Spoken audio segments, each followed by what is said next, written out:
Satu ketika Robiah ini jatuh berdarah. Saat dia melihat tangannya berdarah, dia tersenyum. Terus bilang, Alhamdulillah. Nah, muridnya dan juga temannya heran. Jatuh Alhamdulillah, itu kan harusnya innalillahi. Tapi tidak, kata Robiah, Alhamdulillah, ini dari kekasihku. Apapun yang diberikan oleh kekasihku, bagiku itu indah. Ya dia kan cintanya hanya pada Allah saja. Nah, kalimat munajatnya Robiah ini mengajarkan pada kita, apapun yang aku alami, sengsara seperti apapun, aku tidak masalah. Aku tidak sedih kok ya Allah, aku tidak galau. Asal engkau ridho padaku, itu sudah segalanya bagiku, kata Robiah.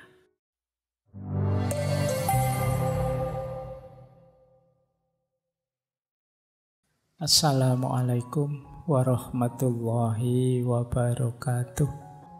Bismillah, mari kita lanjutkan lagi ngaji kita, ngopeni patah hati. Malam hari ini kita puncai dengan pandangannya para sufi. Bagaimana sih komentar, pandangan, pendapatnya para sufi tentang patah hati? Kalau didefinisikan secara luas, sebenarnya kita semua pasti pernah patah hati. Dalam pengertian kekecewaan, kegalauan karena keinginan kita tidak terpenuhi. Nah, yang seperti ini bagaimana komentarnya para sufi yang nanti kita jelajahi ya. Mungkin malam hari ini kita bertemu dengan beberapa sufi. Dan tidak mungkin semuanya mengingat waktu dan lain-lain. Tapi semoga nanti ada perspektif berbeda. Jadi malam hari ini mari kita bawa sakit hati kita secara vertikal. Kalau bahasa akademis itu kita melakukan spiritualisasi sakit hati. Sejauh mana sakit hati itu kemudian jadi kendaraan kita untuk tambah dekat kepada Allah. Baik, bismillah ya, kita mulai. Semoga sudah siap untuk patah hati. Oke. Nanti ada perspektif yang unik itu. Memang kita disuruh patah hati oleh beberapa beliau ini nanti. Yang pertama, saya ini tiba-tiba ketemu satu quotes menarik dari beliau. Hazrat Sultan Bahu. Hazrat Sultan Bahu itu Mursyid Torekot Sarwari Qadiri. Yang Torekot ini berdiri sekitar abad ke-17. Banyak beredar Torekot ini di India, Pakistan, Bangladesh, dan sekitarnya. Baik, nah kata-kata beliau menarik tentang patah hati ini. Nursing one broken heart is equal to the worship of many years.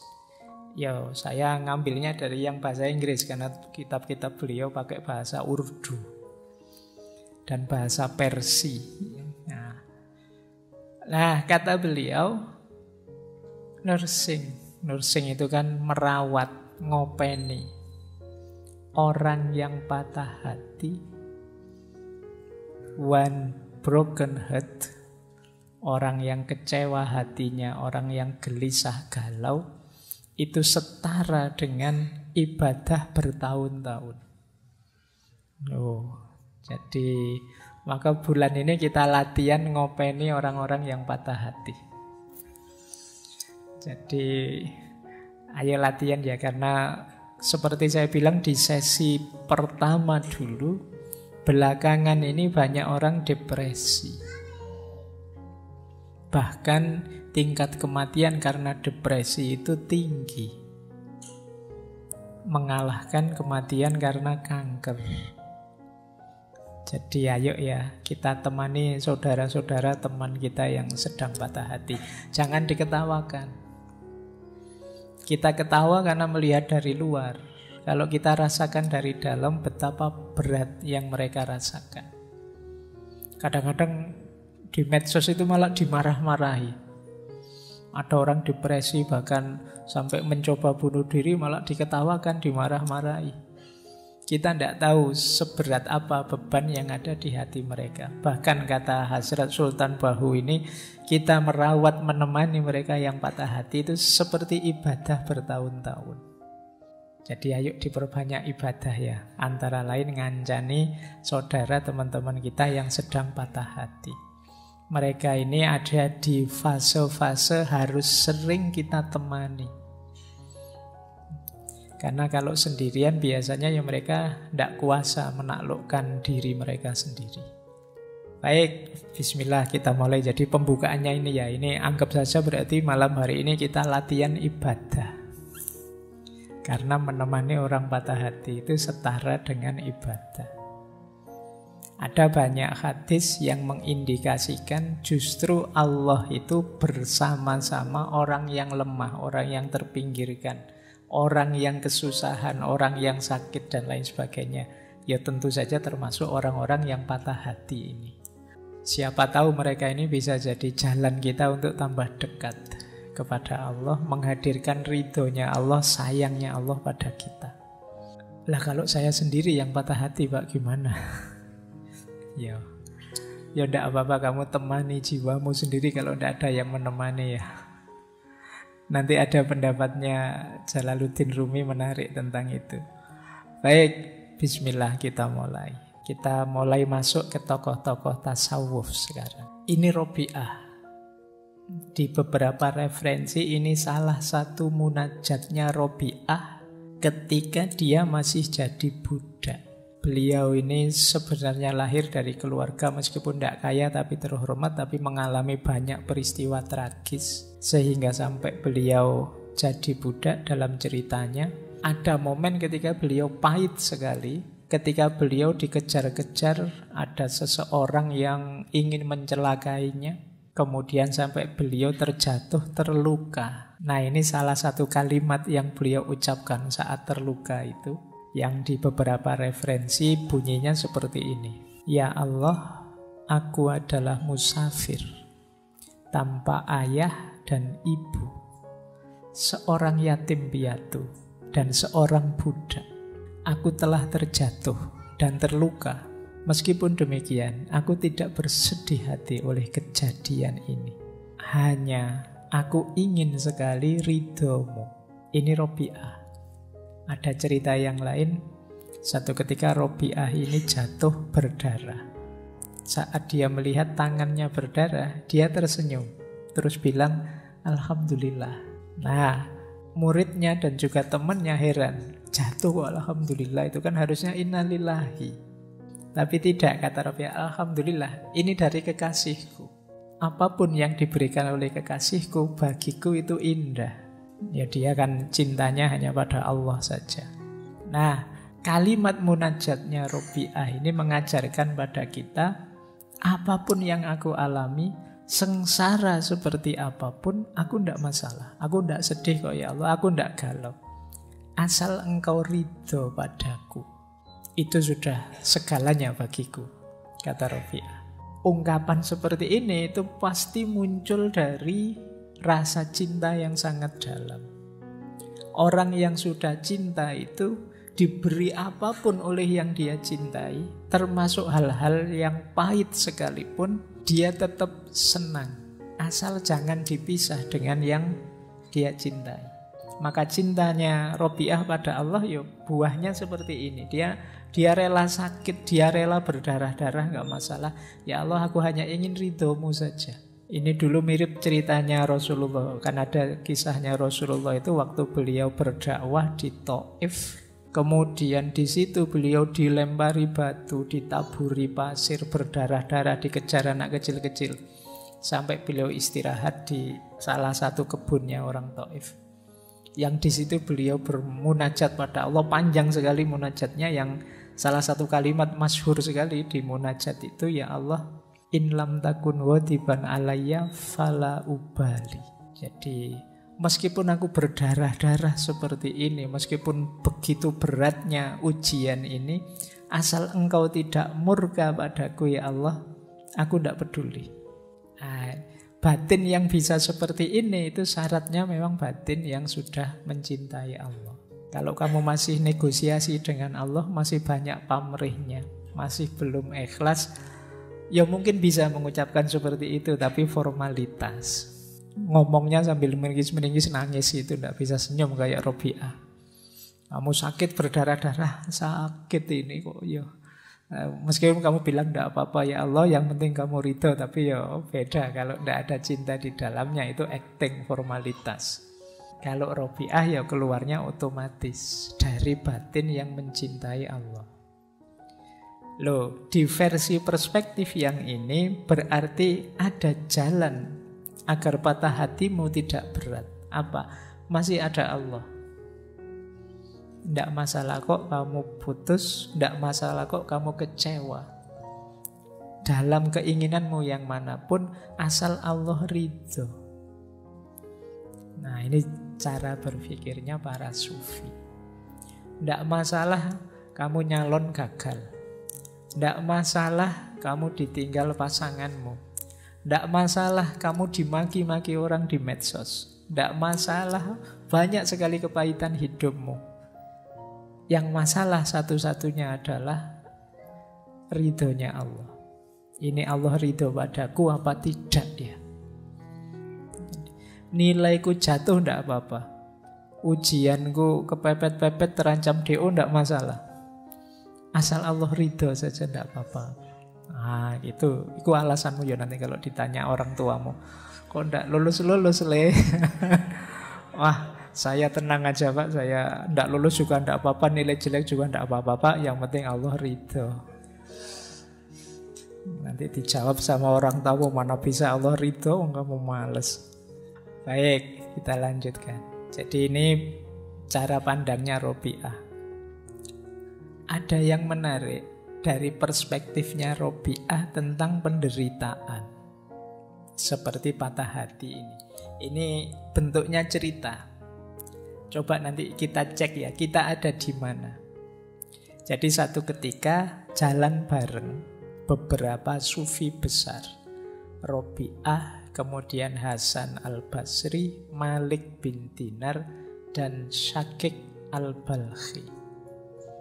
Nah, terus ngobrol-ngobrol tentang ujian dan penderitaan. Diawali Imam Hasan al-Basri, kata beliau, orang itu tidak dipercaya kata-katanya. Jika dia tidak tabah kalau ada ujian dari Tuhannya. Sebaik apapun yang diomongkan orang, kata Hasan al-Basri, kalau dapat ujian kok tidak kuat, tidak tabah, terus melenceng, beda dengan yang diomongkan, ya tidak usah dipercaya omongannya. Ya kalau hidupnya senang terus sih tidak masalah. Tapi begitu ada ujian, coba kayak gimana perilakunya. Orang itu kan kelihatan aslinya kalau pas lagi susah. Kalau pas lagi senang sih kamu enak. Tapi pas lagi susah, ayo coba. Aslimu akan kelihatan. Maka kata Hasan al-Basri, orang itu tidak bisa dipercaya kata-katanya kalau dia tidak tabah menerima ujian dari Tuhan. Tapi pandangan ini dikritik oleh Robiah. Kata-katamu itu berbau egoisme. Masih aku. Nah, terus Syakik mencoba menjawab mungkin ini yang diinginkan Robiah. Kata Syakik al-Balkhi, seseorang tidak dapat dipercaya kata-katanya jika dia tidak bersyukur atas ujian dari Tuhannya. Ini lebih tinggi levelnya. Diuji sulit tapi malah bersyukur. Ini sebenarnya orang pintar. Karena dia tahu di balik segala ujian dari Allah itu pasti ada hikmah, ada makna untuk peningkatan kualitas dirinya. Maka ketika diberi kesulitan dia bersyukur. Ini lebih tinggi. Kalau di Imam Hasan al-Basri tadi agak defensif, bertahan. Kalau di Syakik al-Balkhi ini enggak, dapat ujian malah bersyukur. Alhamdulillah ya Allah, Engkau beri aku ujian. Tapi kata Robiah, masih belum. Kita butuh yang lebih baik dari itu. ini sudah luar biasa, ternyata masih kurang tinggi.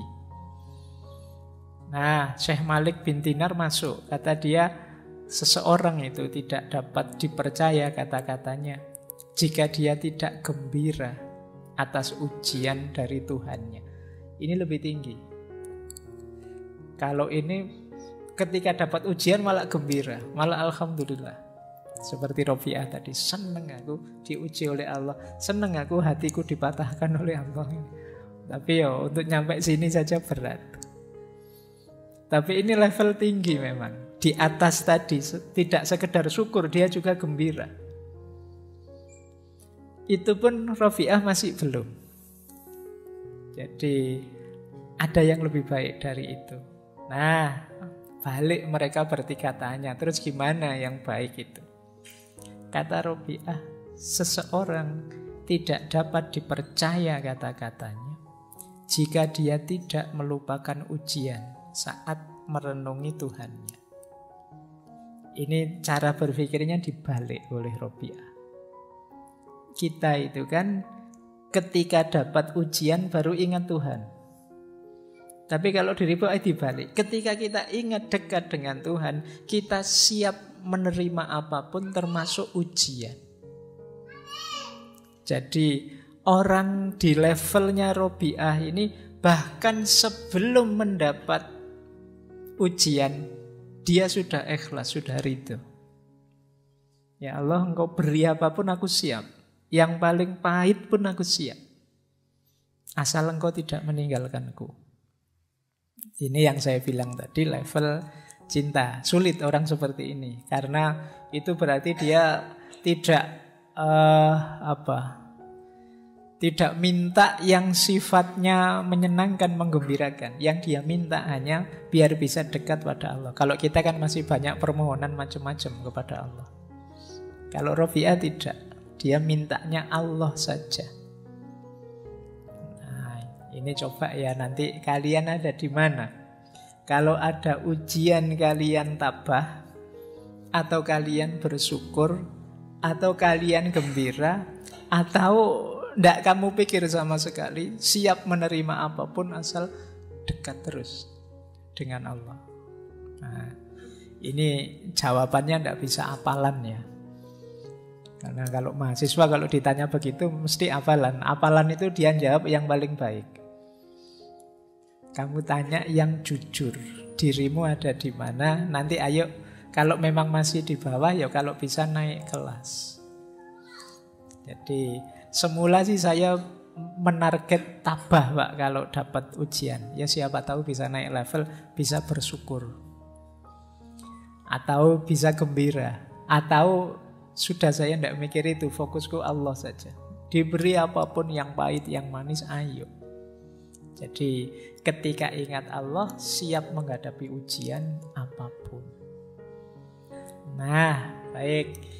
Ini pelajaran dari Robiah. Tadi ada pelajaran dari Imam Syafi'i. Kita sekarang dapat pelajaran dari Robiah. Yang pertama, bagaimana kita hanya mencari ridhonya Allah. Yang kedua, bagaimana kita siap menerima apapun ketetapannya Allah, termasuk yang manis, termasuk yang pahit, asal Allah selalu dekat dengan kita. Ini bisa kalian jadikan rumus ya. Ada kesedihanmu apapun, semoga kamu tidak kemana-mana selain menuju pada Allah saja. Kita lanjutkan. Sekarang kita masuk ke gurunya Jalaluddin Rumi, Syekh Syamsuddin At-Tabrisi. Syekh Syamsu Tabriz. Ini sebelum ke Rumi ya, kita masuk ke beliau sebentar. Kata beliau begini, apapun yang terjadi dalam hidupmu, tidak peduli betapapun sulitnya hal itu, jangan memasuki lingkungan keputusasaan. Bahkan ketika semua pintu tertutup, Tuhan akan membuka jalan baru hanya untukmu. Berterima kasihlah.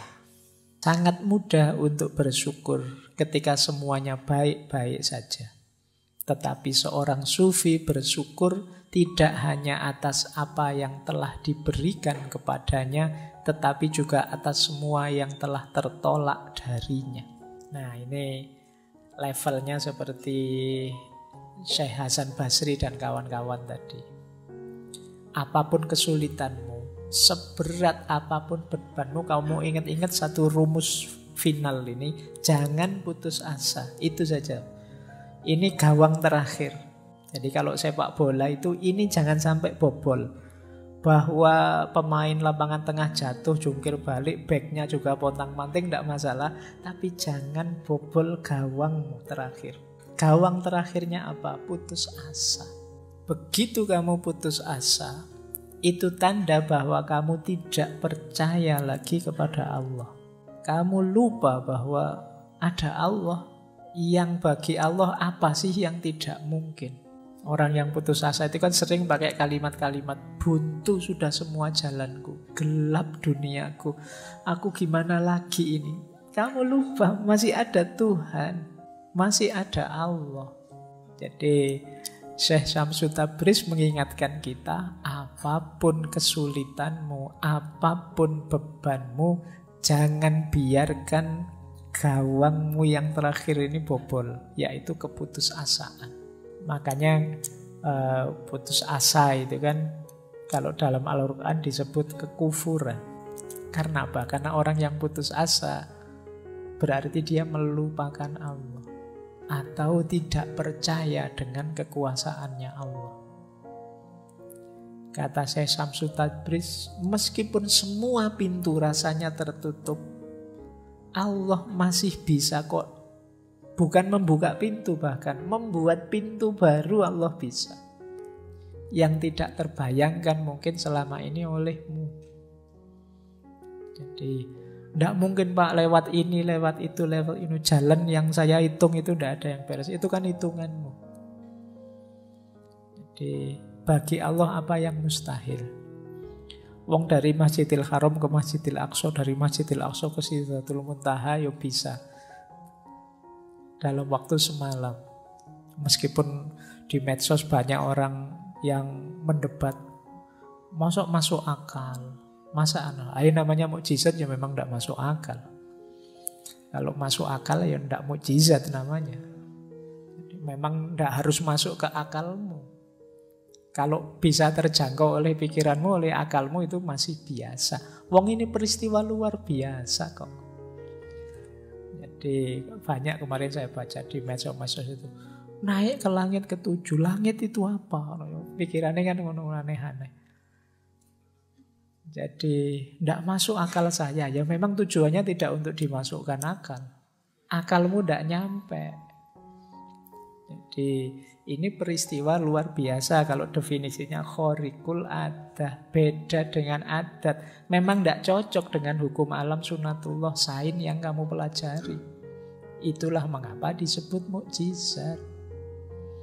Jadi memang ada mode polanya sendiri yang berbeda dengan pola saintifik yang selama ini kamu pelajari.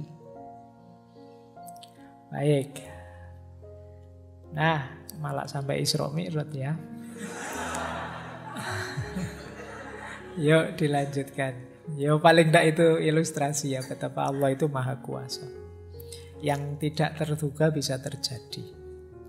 Yang menurutmu apa bisa kebalikannya. Kamu meramal apa yang terjadi sebaliknya. Karena Allah maha kuasa. Kesabaran tidak berarti bertahan secara pasif.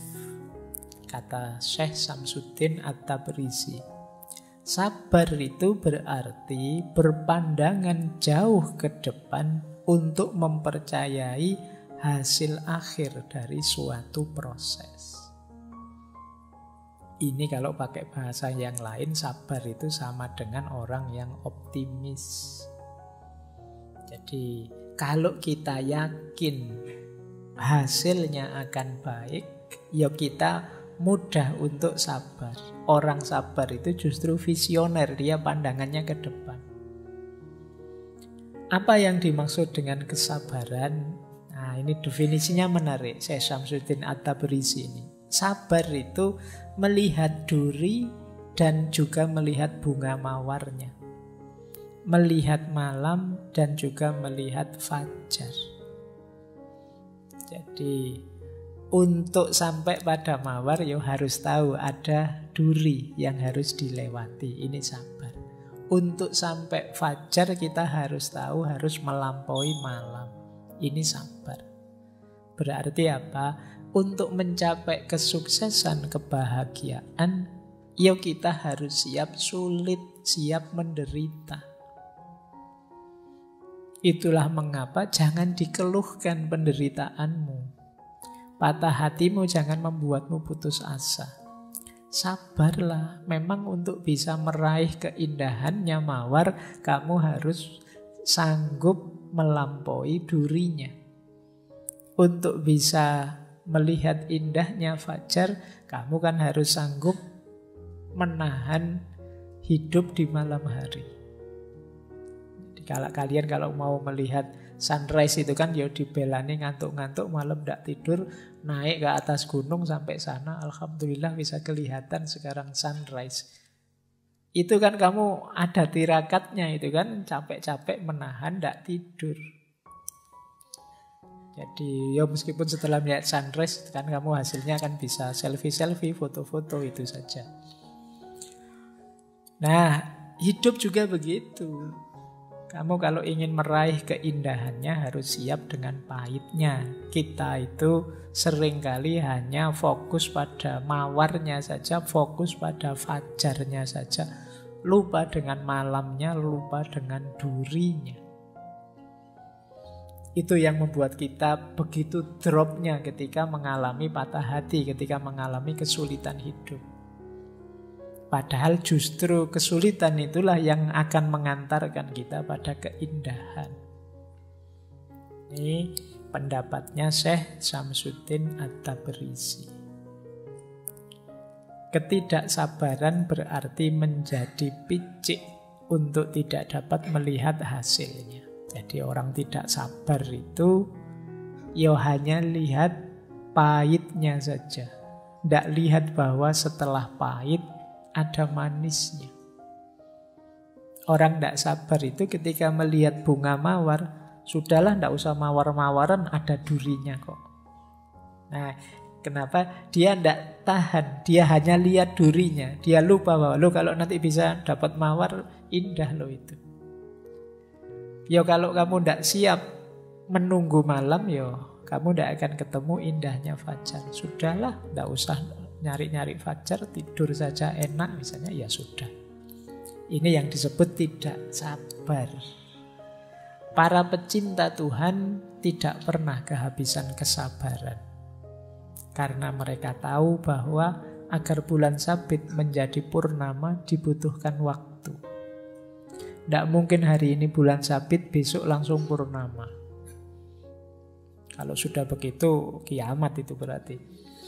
Mesti kamu harus nunggu dulu waktunya.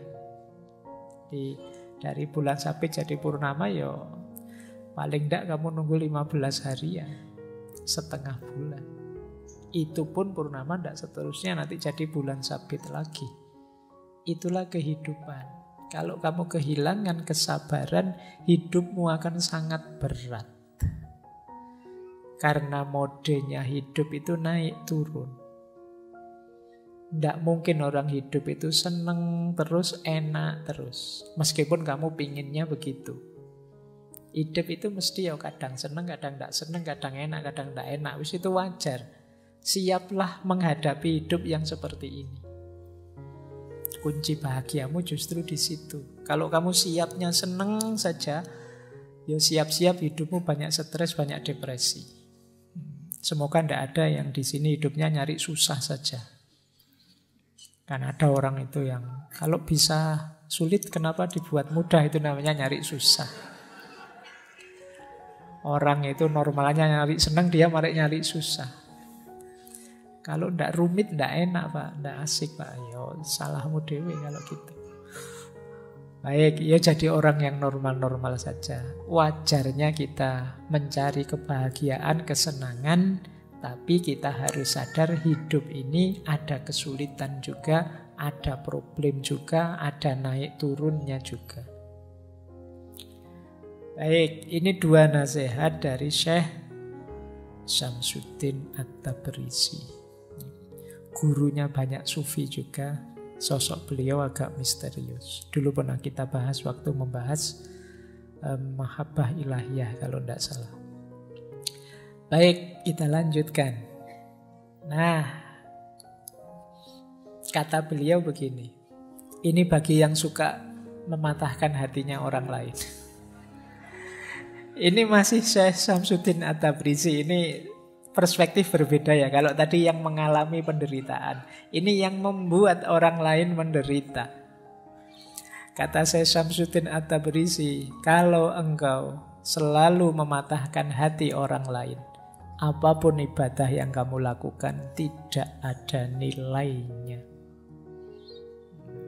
Mematahkan hati orang lain itu membuat orang lain kecewa secara sengaja, membuat orang lain putus asa secara sengaja, membuat orang lain merasa bersalah secara sengaja, membuat orang lain drop secara sengaja.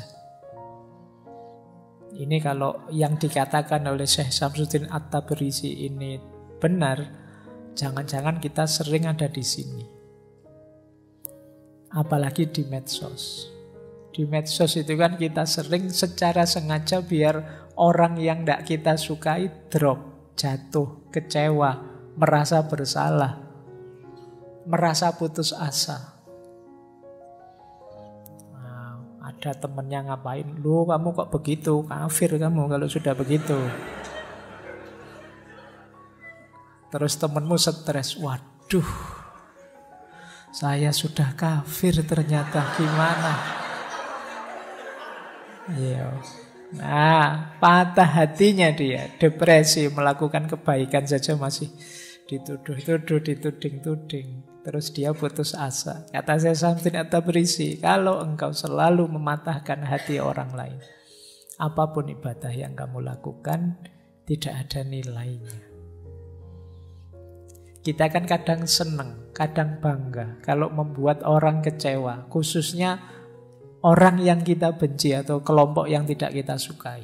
Rasakno, baru tahu dia, keliru dia kan, baru tahu dia, rasakan kamu kecewa, rasakan kamu salah, rasakan kamu. Ini namanya mematahkan hatinya orang lain.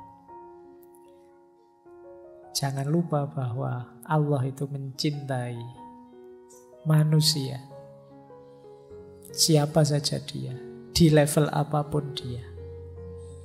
Jadi, maka ayo kita cintai semuanya, apapun keadaannya, apapun kondisinya.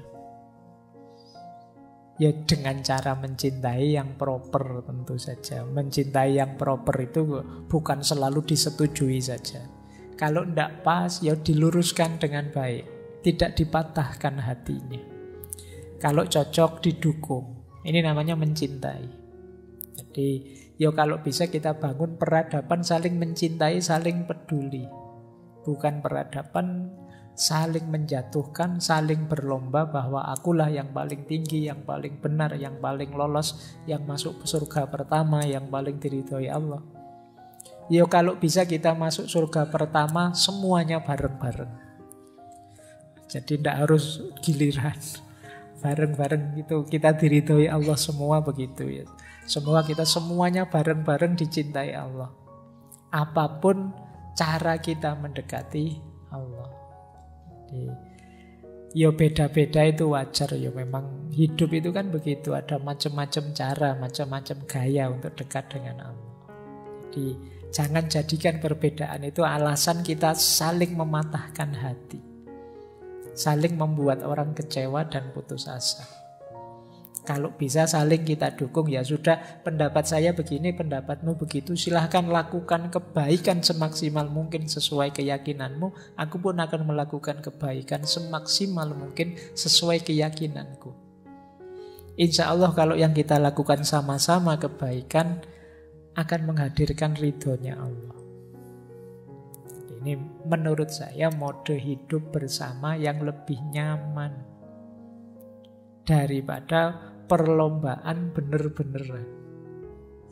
Jadi akulah yang paling bener, kamu salah, kamu tidak cocok, ini lo dalilnya. Nanti yang sana, kamu yang keliru, dalilnya ini lo. Oh, dalilmu kan hanya niru. Yang sana, dalilmu kan cuma ngutip saja. Dalilmu ya wis. Akhirnya hidupmu jadi sangat tidak nyaman. Maka jangan saling mematahkan hati, saling dukung saja.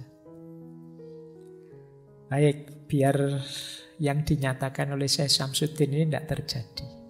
Kalau engkau selalu mematahkan hati orang lain, apapun ibadah yang kamu lakukan tidak ada nilainya. Siapa tahu apa yang kita lakukan saat mematahkan hati orang lain mendatangkan murkanya Allah. Sehingga Allah tidak ridho termasuk pada ibadah yang kita lakukan. Oke, kita lanjutkan. Sekarang kita masuk ke murid beliau, Maulana Jalaluddin Rumi. Kalau ini perspektifnya agak berbeda. Ada satu kalimat yang terkenal sekali dari Maulana Rumi, biarkan hatimu pecah agar dia terbuka. Nanti ada kalimat Allah itu mencintai orang yang patah hati. Tadi sudah saya jelaskan ya, ada beberapa hadis yang maknanya adalah Allah itu bersama orang lemah, bersama orang terpinggirkan, bersama orang yang sengsara. Ya berarti termasuk orang-orang yang patah hati. Satu kalimat ini saja mungkin bisa menghibur teman-teman yang sedang patah hati. Jadi kalau sedang patah hati, alhamdulillah berarti sekarang aku dicintai oleh Allah. Makanya dibawa ke dunia patah hati. Kenapa menurut Maulana Jalaluddin Rumi dia malah meminta kita biar saja hati kita pecah? Beliau mengilustrasikan begini. Kata beliau begini, engkau menginginkan sedikit air dalam kendi tanah liat, tetapi kemudian engkau memecahkannya. Air itu akan bergabung kembali dengan danau dari mana dia berasal. Ego kita mencoba untuk mencegah pertemuan itu dan selalu menolak saran siapapun tentang perlunya pertemuan. Jadi kita ini seringkali yang sangat jadi perhatian kita adalah keinginan kita, hasrat kita, nafsu kita, ambisi kita, yang kadang-kadang tidak terpenuhi. Itu yang disebut hati kita terus pecah, patah. Ketika hati kita patah, mengalirlah air menuju ke yang sejati. Sejatinya air kemana? Ya ke sungai.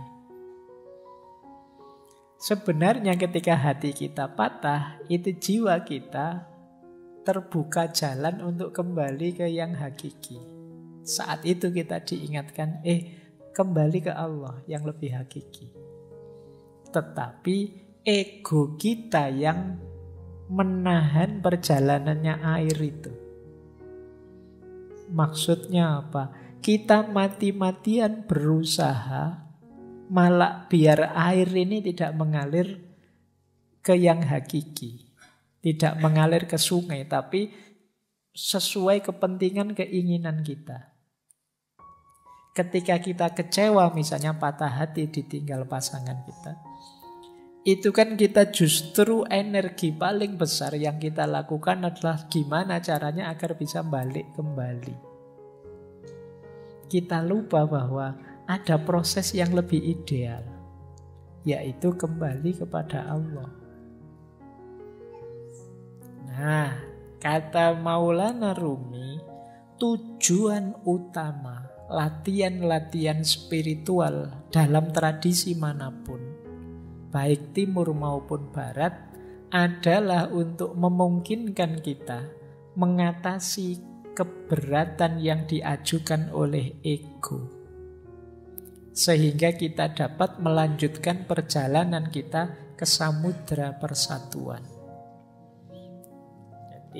Ketika kita belajar tasawuf, melatih batin, suluk lewat para mursyid, lewat tradisi-tradisi tirakat dan lain sebagainya, itu sebenarnya melatih ego kita. Wahai ego, jangan ke sana. Ada jalan yang lebih hakiki, yaitu ke ranah ilahiyah.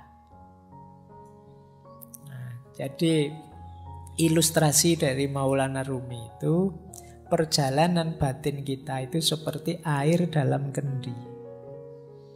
Air dalam kendi itu kan tujuannya untuk kita minum. Kita minum itu berarti untuk memenuhi keinginan kita. Ketika kita patah hati, seperti kendi yang pecah. Berarti apa? Yang semula untuk memenuhi keinginan kita sekarang keluar, mengalir. Mengalir ini sebenarnya baik. Kenapa? Dia akan mengalir bersatu dengan aslinya, tempat asalnya, yaitu sungai. Tapi kita yang sudah terlanjur punya nafsu untuk minum, ini ego, biasanya mati-matian gimana caranya air ini tidak mengalir ke sungai, tapi memenuhi kehausan kita. Nah, dari situlah kemudian kata Maulana Rumi, ketika orang belajar olah batin lewat tasawuf, mistik, dan lain sebagainya, itu tujuannya dalam rangka orang sadar. Ini air ini mengalir ke sana, jangan dihalangi. Ikhlaskan. Ini namanya melatih ego tadi. Jadi maka biarkan hatimu pecah. Berarti sekarang saatnya kamu kembali ke ranah ilahiyah. Justru sekarang terbuka jalan. Kalau hatimu tidak pecah, ya kamu tetap akan memanjakan nafsu, hasrat, ambisi duniawimu. Kalau hatimu tidak pecah, ya kamu lupa bahwa aslinya air itu bergabung ke sungai. Jadi inilah salah satu ilustrasi dari Maulana Jalaluddin Rumi. Makanya beliau bilang, biarkan hatimu pecah agar dia terbuka. Kalau tidak pecah-pecah, tidak terbuka-terbuka, kamu masih asyik dengan duniamu, memenuhi hasrat ambisimu. Begitu pecah, sekarang kamu sadar dengan yang lebih sejati. Inilah ilustrasi dari patah hati. Jadi patah hati itu penting ternyata untuk menyadarkan kita bahwa dalam hidup ini ada yang lebih hakiki dan perjalanan kita menuju ke sana. Baik, kita lanjutkan. Nah, dilanjutkan ya. Luka adalah jalan cahaya yang memasuki jiwa. Jadi ketika hati kita luka, hati kita patah, justru lewat luka dan patahan itulah cahaya bisa masuk. Ini melanjutkan yang tadi. Kalau hatimu tidak luka dan tidak patah, mungkin kamu tidak sadar. Kenapa tidak sadar? Karena cahaya tidak bisa masuk. Itu mengapa Allah itu dekat dengan orang-orang yang hatinya patah, hatinya luka, menghadapi penderitaan hidup. Karena berarti di situ ada rekahan yang cahaya bisa masuk. Makanya para sufi terus punya rumus ya, kalau dalam penderitaan kita bersyukur. Alhamdulillah masih diingatkan oleh Allah bahwa yang hakiki adalah perjalanan menuju Dia. Nah, itu ada ilustrasi menarik. Terimalah situasimu tanpa menghakimi. Aku marah, aku takut, aku benci. Biar saja, rasakan saja. Ini aku sedang patah hati, sedang marah, sedang takut, sedang benci. Kalau sudah kamu sadari, kamu terima apa? Lalu hadirkan Dia untuk menemanimu. Biarkan cahayanya Allah masuk dalam dirimu, menerangimu. Saat engkau membutuhkan pertolongan Tuhan pasti datang. Jika engkau tertutup, tidak ada ruang untuk cahaya. Perlu ada celah dalam hatimu agar cahaya bisa masuk. Katakan dengan tulus, aku tidak bisa mengatasinya, namun Engkau bisa ya Allah. Ku persembahkan padamu semua sakit dan luka ini. Bersamanya Engkau akan utuh kembali. Cinta, kedamaian, keindahan, hidup kembali. Dirimu yang sejati tidak berkurang sedikit pun. Lalu bersyukurlah. Jadi ketika kita sedang berat-beratnya menghadapi masalah apapun, terimalah itu. Biarkan hatimu pecah. Kemudian rasakan hadirnya Dia dalam dirimu.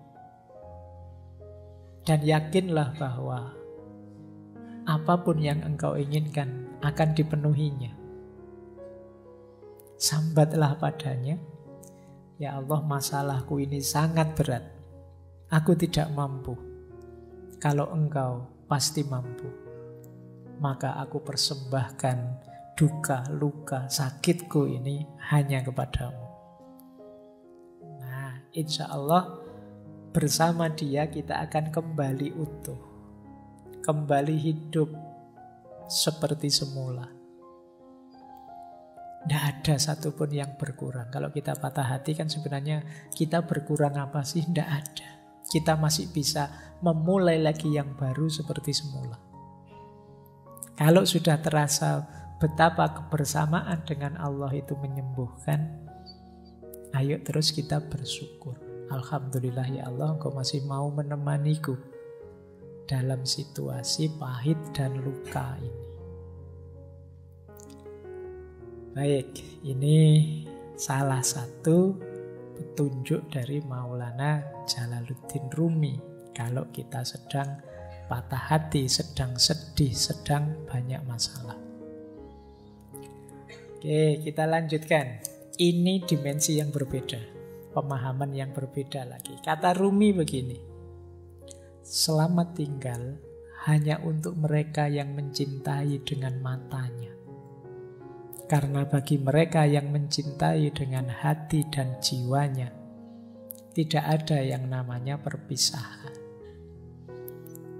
Nah, kita itu kan patah hati misalnya itu kan karena jauh, ditinggal, tidak dibersamai lagi. Dia tidak mau lagi dekat denganku. Itu kan kita definisikan sebagai patah hati. Terus kita sedih karena itu. Kalau kita sedih karena itu, kata Rumi, ini kemungkinan kita hanya mencintai dengan media mata. Hanya karena tidak melihat Dia di sisi kita, kita menyebut itu perpisahan. Padahal bagi orang yang memang benar mencintai, cinta itu hadirnya dalam hati dan dalam jiwa. Hati dan jiwa itu tidak mengenal perpisahan fisik. Sejauh apapun dirimu, engkau tetap ada dalam diriku. Maka goodbye atau selamat tinggal itu hanya untuk mereka yang cintanya hanya dengan mata, kata Maulana Rumi. Tapi bagi mereka yang mencintai dengan hati dan jiwanya, tidak ada yang namanya perpisahan. Ini boleh juga dipakai dalil bagi mereka yang LDRan. Ya, jadi kalau kamu hari ini sedang galau karena LDRan, kamu kirim quotes-nya Rumi ini padanya. Jadi selamat tinggal hanya untuk mereka yang mencintai dengan matanya. Karena bagi mereka yang mencintai dengan hati dan jiwanya, tidak ada yang namanya perpisahan. Baik, ini sisi dalamnya cinta berarti memang tidak bisa patah. Kalau memang kita benar mencintai, sebenarnya perpisahan itu tidak mungkin. Karena yang kita cintai pasti akan selalu ada di hati kita dan di jiwa kita. Meskipun dia misalnya, wah ini dia kok nikahnya sama orang lain, ya kita sudah lama. Iya kan, fisiknya sama orang lain, tapi cintamu padanya kan masih ada di sini. Iya. Jadi yo abot rek memang. Tapi kan untuk menghibur diri perlu teori ini. Biar kamu nangismu ndak keras-keras. Jadi ini makanya quote ini jangan dikirimkan ke mantanmu yang sudah punya pasangan ya. Nanti bisa jadi masalah itu. Mantan kok ngirim yang ini, itu bisa trouble itu. Baik, kita lanjutkan ya. Ini salah satu pendapatnya Maulana Rumi. Ini menarik kalimat ini. Biarlah sang pecinta menjadi tercela, menjadi gila, menjadi linglung. Orang yang sadar akan khawatir tentang hal-hal buruk. Biarlah sang pecinta saja. Ini sebenarnya ingin bilang, orang itu kalau memang benar mencintai, dia tidak akan peduli. Dianggap tercela, dianggap gila, dianggap linglung. Ya konteksnya Maulana Rumi ini cinta ilahiyah ya, cinta kepada Allah. Meskipun sebenarnya cinta pada pasangan kadang-kadang juga ada yang selevel ini. Orang normal yang sadar biasanya tidak seneng dengan disebut gila, disebut orang bingung, disebut kamu itu mbok yang waras. Kita kan orang normal itu tidak seneng begitu. Tapi orang yang mencintai tidak peduli. Disebut tidak waras tidak masalah. Disebut gila juga tidak masalah. Disebut ngeyel juga tidak masalah, tidak apa-apa.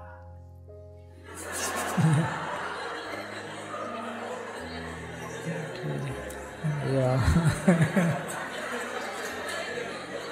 Oke. Baik, iya. Itu. Oke ya. Yang kesenggol langsung bunyi. Nah, baik, kita lanjutkan. Jadi tidak masalah bagi orang yang mencintai. Biarlah sang pecinta saja. Itu kayak apa ya? Kayak Dylan yang bilang bahwa biar aku saja, kamu tidak akan kuat. Jadi kata yang mencintai begitu. Sudahlah, tidak apa-apa. Untuk yang gila-gila, yang linglung-linglung, tidak apa-apa. Biar aku saja, kamu orang normal tidak akan kuat. Berarti apa? Ya termasuk kegalauan, kegelisahannya, patah hati. Itu bagi seorang pecinta adalah sesuatu yang biasa. Tidak akan terlalu merisaukannya. Karena dia tidak kehilangan dan tidak kekurangan apapun dari cintanya. Jadi biarlah sang pecinta saja. Biarlah yang mencintai saja. Baik. Masih ada lagi. Kalau ini bahasa saya, kalau kalian punya kemampuan ini, kalian akan bahagia. Kemampuan menikmati penderitaan. Jadi Rumi kan dikenal dengan tarian Darwis berputarnya. Kata beliau begini, menarilah saat lukamu terbuka. Menarilah saat kamu telah merobek perbannya. Menarilah di tengah pertempuran. Menarilah dalam darahmu. Dan menarilah pula saat kamu benar-benar bebas. Jadi ini Rumi menceritakan betapa terjalnya jalan cinta itu. Engkau akan terluka berkali-kali, tapi tetaplah menari. Menarilah di tengah pertempuran dan menarilah dalam darahmu. Meskipun pada akhirnya, ketika kamu mampu menikmati segala penderitaan itu, engkau akan benar-benar bebas. Ini diilustrasikan ketika Rumi itu kan pertama kali melakukan tarian yang masyhur sekali, Darwis berputar, itu kan ketika beliau sedang sedih, sedang galau, ditinggal gurunya Syekh Samsuddin At-Tabrisi. Ketika beliau sedang ada di sebuah tempatnya pandai besi, mendengarkan besi yang ditempa, diiringi oleh kesedihannya, akhirnya tubuhnya bergerak sendiri. Itu bisa kamu bilang bergerak dalam kesedihan. Tapi kesedihan ini dibawa menari dan dibawa naik menghadap Allah. Maka di antara rumusnya kalian menghadapi kesedihan, menghadapi patah hati itu, kalian akan sangat tangguh kalau bisa sampai di level bisa menikmati kesedihan, bisa menikmati kegalauan. Boleh kamu bikin jargon, galau itu asik loh. Sedih itu menarik. Banyak karya-karya besar lahir karena kesedihan, karena kegalauan. Sering saya bilang, energinya orang sedih, energinya orang patah hati itu luar biasa. Tinggal kamu mampu atau tidak menikmati dan mengelolanya. Jadi kayak kalian waktu jatuh cinta itu kan energinya juga besar. Tinggal mampu atau tidak kalian mengelolanya. Misalnya orang jatuh cinta itu tiba-tiba jadi puitis. Dikit-dikit nulis puisi. Mbok ya sekalian nulis buku puisi. Lumayan, mumpung kepalamu sedang meledak-ledak, menyala-nyala dengan cinta. Terjemahkan itu dalam kreativitas. Orang jatuh cinta misalnya, itu semangat-semangatnya melayani, membahagiakan yang dicintai. Mbok yo yang dicintai itu mengarahkannya untuk yang produktif, kreatif. Kalau kamu cinta padaku, ayolah kamu lulus semester 7. Kalau kamu cinta padaku, ini kan energinya jadi luar biasa. Diarahkan ke yang positif, kreatif gitu loh. Jangan hanya minta yang kecil-kecil, yang sepele-sepele. Kalau cinta padaku, mau neraktir aku, ndak sepele itu. Mintalah yang lebih monumental. Jadi itu yang saya maksud energinya. Karena biasanya ketika yang meminta yang dia cintai, itu dia bisa tenaganya berkali-kali lipat. Kecerdasannya meningkat berkali-kali lipat hanya karena ingin membahagiakan yang dicintai. Maka seperti yang disampaikan oleh Rumi ini, menarilah saat lukamu terbuka. Menarilah saat kamu merobek perban. Menarilah di tengah pertempuran. Menarilah dalam darahmu. Menarilah pula saat engkau benar-benar bebas. Pada puncaknya, cinta akan membuatmu bebas.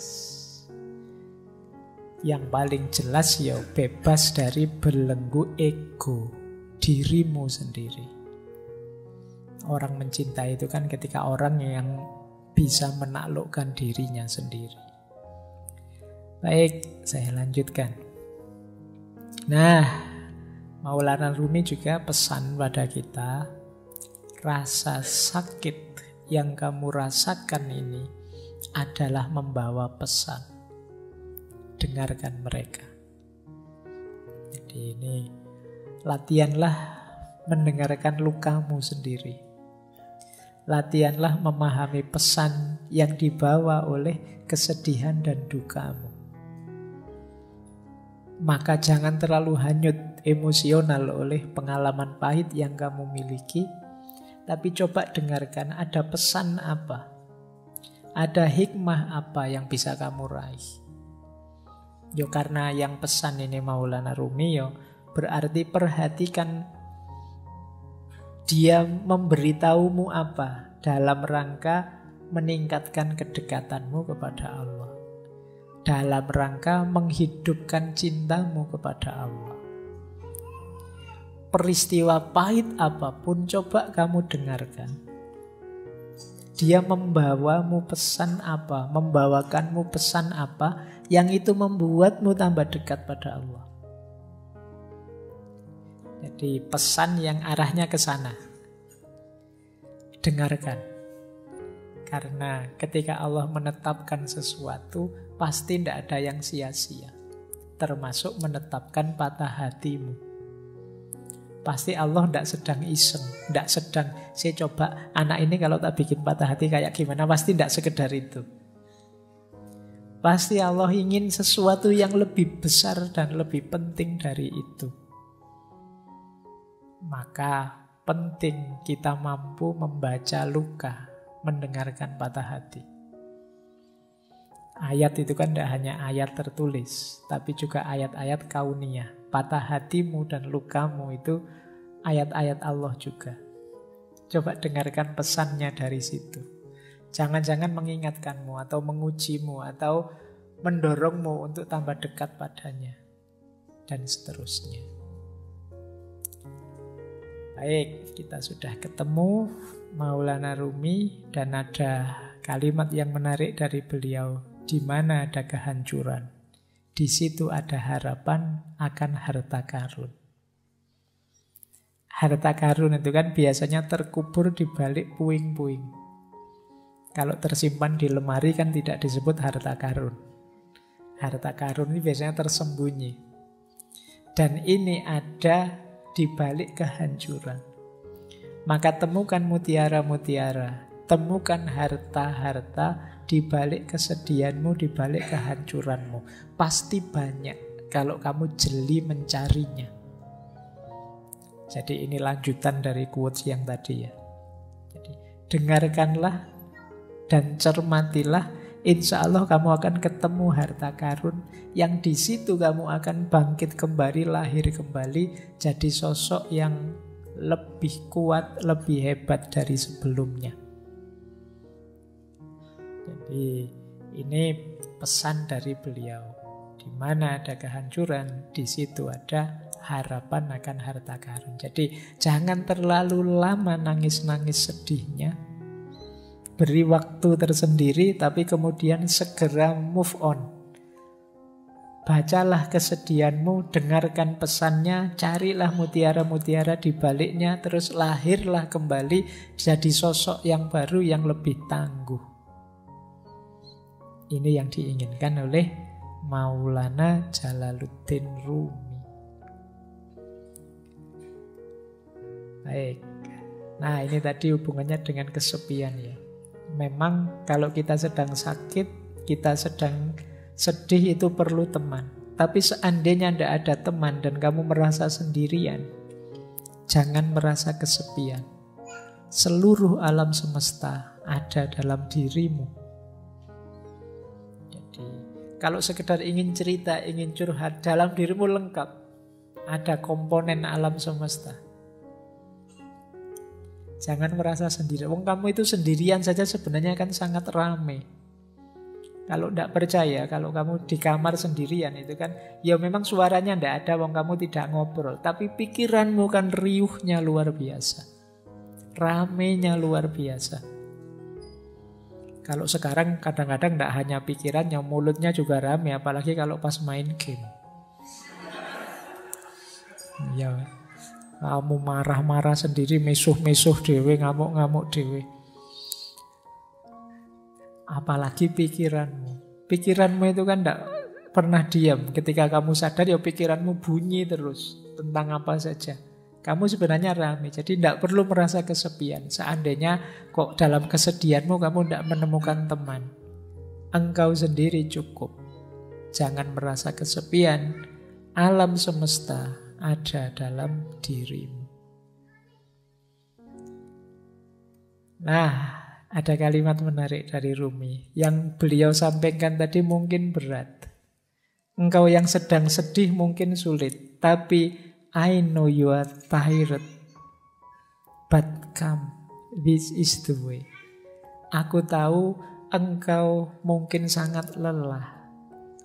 Berat sekali melaksanakan yang dipesankan tadi. Tapi memang inilah jalannya. Jadi inilah jalan yang berlawanan dengan jalur menuju keputusasaan.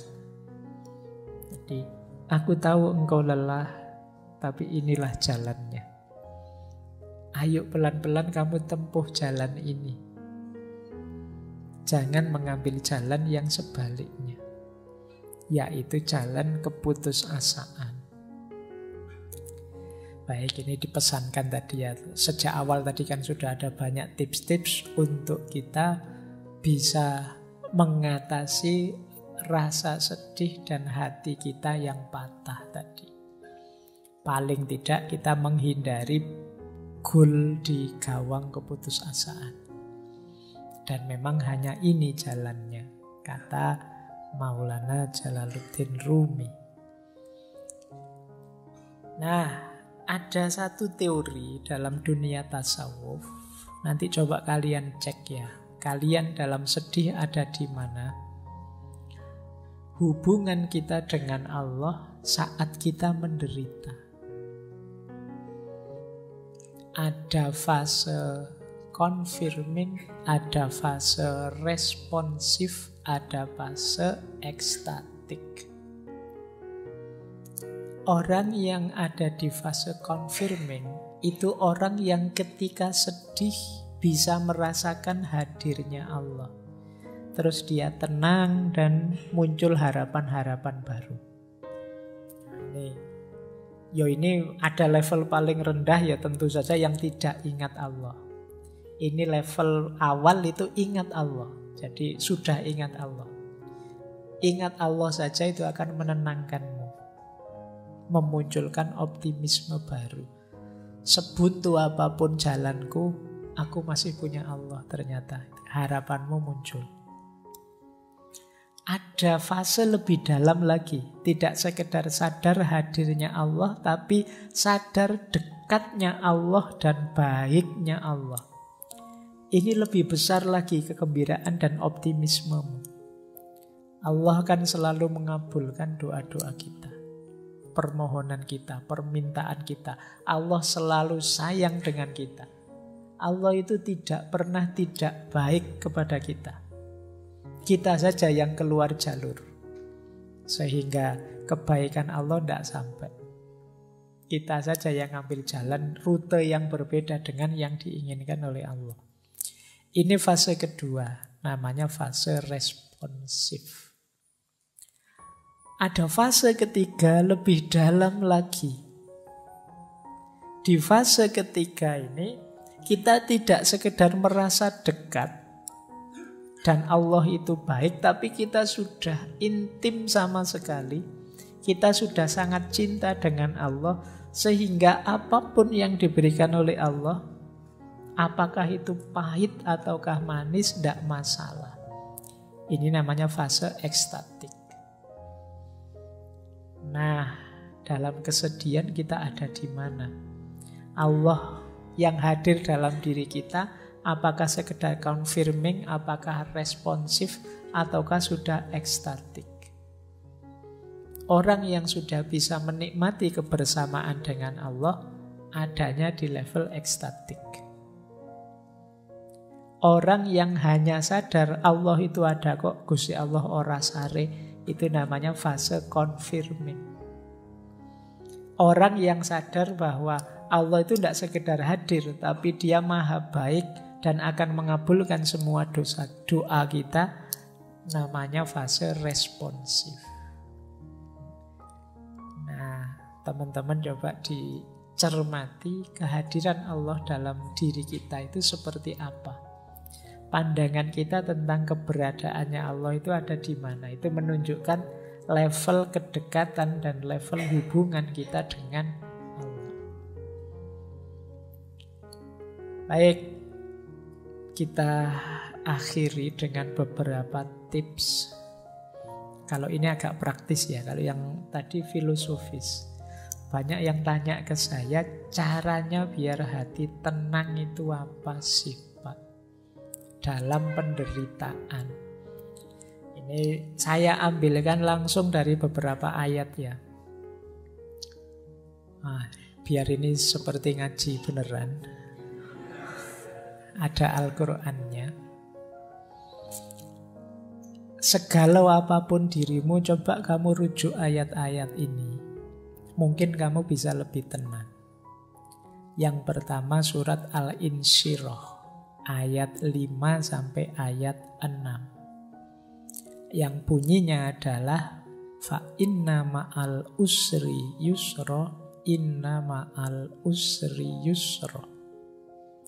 Maka sesungguhnya bersama kesulitan itu ada kemudahan. Sesungguhnya bersama kesulitan ada kemudahan. Sesulit apapun hidupmu, sepahit apapun pengalamanmu, tidak usah khawatir. Pasti ada kemudahan. Bahkan ada penafsir, ada mufasir yang mengartikan setiap ada satu kesulitan, Allah akan memberikan 2 kemudahan. Ini kan diulang 2 kali. Fa inna ma'al usri yusra, inna ma'al usri yusra. Jadi yang pertama, kamu ingat-ingat ini. Allah sendiri yang menjanjikan. Sesungguhnya bersama kesulitan ada kemudahan. Maka jangan putus asa. Pasti ada jalannya. Pasti ada kemudahan. Kemudian yang kedua, boleh dilihat surat Ar-Ra'd ayat 28. Tadi sudah kita singgung sedikit ya. Ala bidzikrillahi tatmainnul qulub. Sesungguhnya dengan mengingat Allah, bukankah dengan mengingat Allah itu hati menjadi tenang. Tadi sudah kita jelaskan level kedekatannya. Jadi kalau ingin tenang, hadirkan Allah. Ingat Allah itu menenangkan. Karena apa sih yang tidak mungkin di hadapan Allah.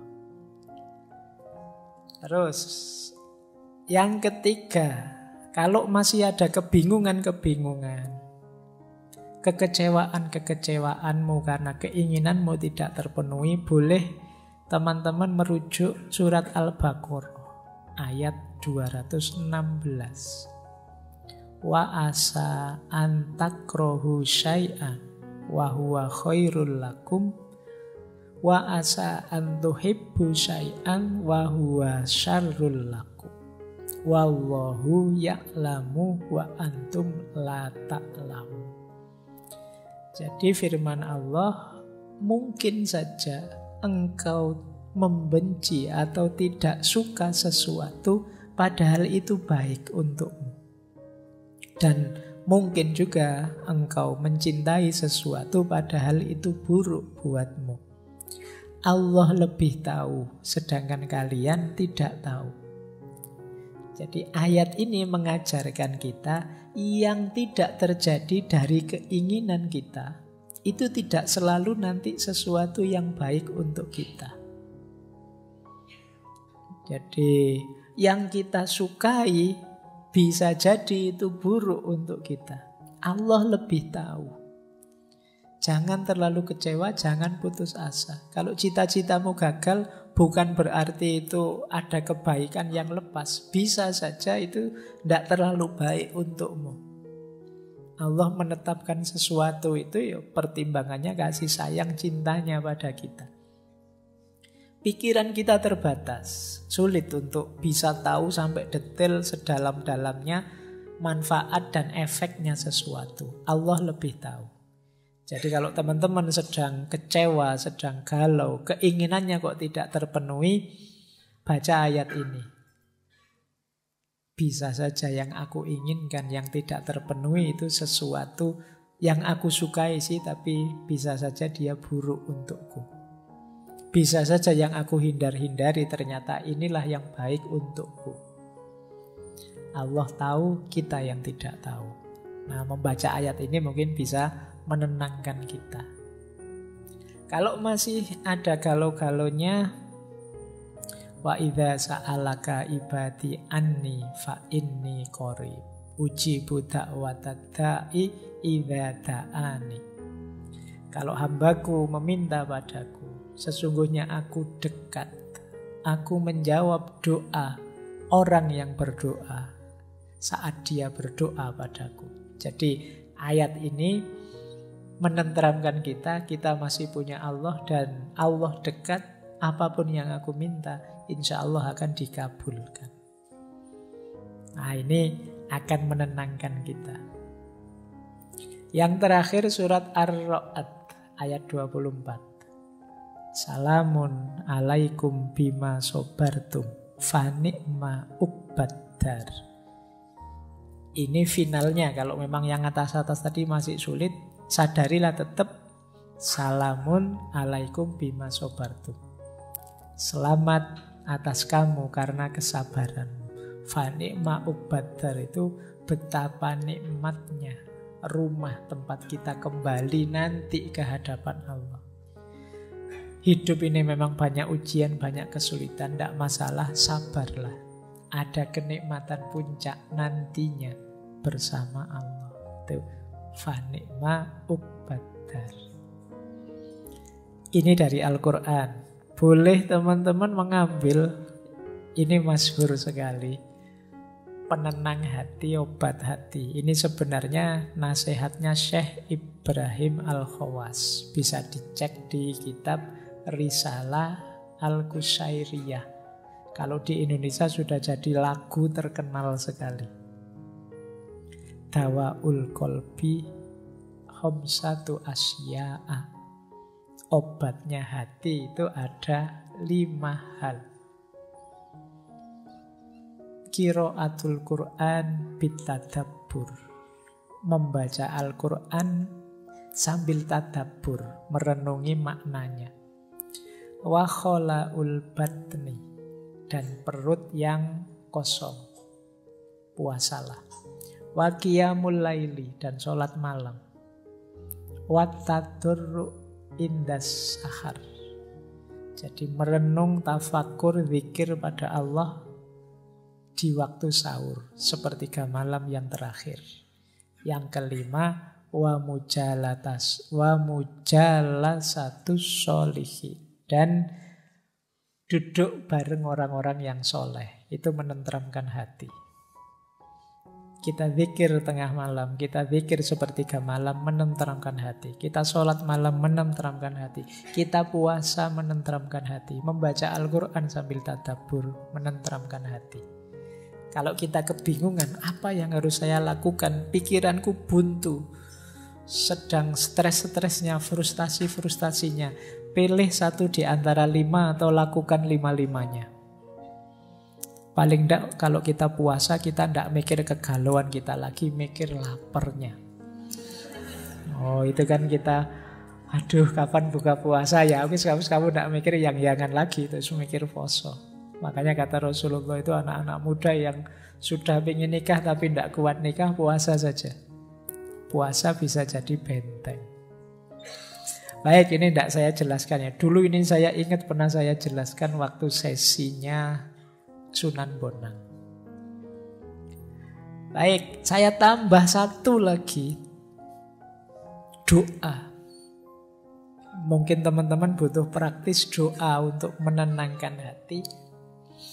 Ada banyak doa yang bisa kita baca saat kita sedang galau. Yang pertama, usahakan nanti kalau berdoa ngerti maknanya ya, biar lebih mantap. Doa ini doa anti kesedihan. Yang pertama ini ya, anti males, anti utang. Langsung dari Rasulullah. Allahumma inni a'udzubika minal hammi wal khazani wa a'udzubika minal adsi wal kasali wa a'udzubika minal jubni wal bukhli wa a'udzubika min ghalabatid daini wa qahrir rijal. Ya Allah, aku berlindung padamu dari kegalauan dan kesedihan. Aku berlindung padamu dari rasa lemah dan rasa malas. Aku berlindung padamu dari sifat pengecut dan sifat bakhil.